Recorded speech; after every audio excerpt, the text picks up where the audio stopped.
Je vais aborder aujourd'hui une thématique qui me tient à cœur, qui est la collaboration intergénérationnelle. C'est une question privée pour moi, et c'est une question professionnelle, et c'est un enjeu aujourd'hui qui a toute sa place. Alors, je ne vais pas vous raconter ma vie, on a un temps réduit. D'ailleurs, Barbara, quand tu vois que j'atteins, fais-moi signe, sinon je suis partie. J'ai compris pourquoi le sujet m'intéressait il n'y a pas très longtemps en réalité.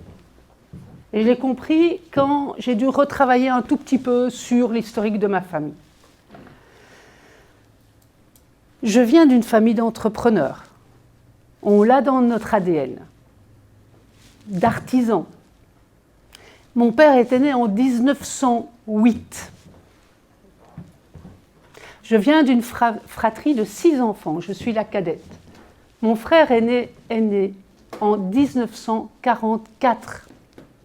Ma sœur aînée vient d'avoir 80 ans en janvier. Et je suis née en 1966. Et très longtemps, je n'ai pas compris pourquoi, alors qu'on était 6 enfants issus d'une famille unie, avec des parents unis, sont restés mariés jusqu'au bout, venant d'une même éducation, ayant été à la même école, dans un même village, etc., etc. Pourquoi est-ce qu'on n'arrivait pas à se comprendre ? Et comme j'étais la petite dernière, forcément, j'observais. Vous savez, les derniers, les plus petits, ce sont ceux qui observent et qui déduisent des choses. Et donc j'ai observé un truc tout à fait étonnant, et c'est quelque chose que je continue d'observer aujourd'hui. Alors évidemment, ça a bougé, bien entendu, mais la partie intergénérationnelle, je pense qu'on a une clé à jouer avec cette partie-là. Encore plus aujourd'hui, encore plus quand on doit travailler sur la relation, le lien à l'autre, à la différence, dans un monde qui est devenu fragile. Et j'ai donné ce titre-là avant que la guerre commerciale ne soit entamée, avant les actualités, là, toutes chaudes. Nous sommes rentrés dans un monde Fanny. Fanny, F-A-N-I. Depuis à peu près 2 ans. Fragile, anxiogène, non linéaire, incompréhensible. C'est notre monde. Et dans un monde Fanny, il y a plein de trucs à faire et il y a des affaires à développer aussi. Alors, un petit topo sur les enjeux de l'entreprise. Que vous soyez une TPE, que vous soyez une petite PME, une grande PME, on est dans le même contexte. Quelques chiffres. 50% des compétences sont potentiellement obsolètes d'ici 2 ans. Cette enquête date d'avant l'intelligence artificielle et de l'ampleur qu'elle a prise. 65% des nouveaux métiers à l'horizon 2030 n'existent pas encore. Ça veut dire qu'il y a un effet d'accélération sur les compétences, sur de nouvelles compétences qu'on n'apprend pas nécessairement à l'école. Alors on les apprend où ? Mais on les apprend en entreprise.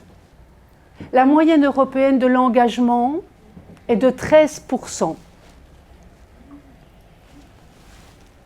13. Ah non. Et je vais vous annoncer une nouvelle qui n'est pas rigolote. En France, elle est de 7%. Ça veut dire quoi ? Ça veut dire en fait que les 93% qui sont désengagés de 2 manières. Il y a 2 niveaux. Il y a le désengagement actif et il y a le désengagement passif. Je viens et je fais le minimum requis. Je viens et je vais essayer de passer au travers des mailles du filet, poser des jours de congé, etc., etc., etc. Le désengagement, ça crée des problématiques sur la réputation d'une boîte. Et ça crée des problématiques sur l'attraction des talents. Or, l'attraction des talents, qui est-ce qu'on fait rentrer naturellement dans une boîte? C'est ceux qui sortent de l'école. Généralement, évidemment, il y en a d'autres, mais généralement, on va chercher la nouvelle génération. Or, j'entends, et je suis comme vous sur le terrain très régulièrement, je le vois, la problématique de la jeune génération à intégrer, c'est que dans l'entreprise, aujourd'hui, on a 4 générations qui cohabitent. Et un petit peu comme dans ma famille, il y a beaucoup de manières de ne pas se comprendre du tout. Vous avez les baby-boomers qui sont en train de quitter les entreprises, parce que l'âge de la retraite est là. Et avec eux, tout l'historique de la boîte. Vous avez les X, vous avez les Y, et vous avez cette jeune génération de Z qui intègre la boîte. Alors le problème, il est où? D'abord, le tout premier problème, c'est que si vous vous intéressez un tout petit peu à la question intergénérationnelle, vous allez avoir des dates de naissance pour identifier les personnes. Regardez bien à quel groupe appartenez-vous. X, Y, Z. Alors, évidemment, on a toujours eu 4 générations qui ont travaillé ensemble. Absolument toujours.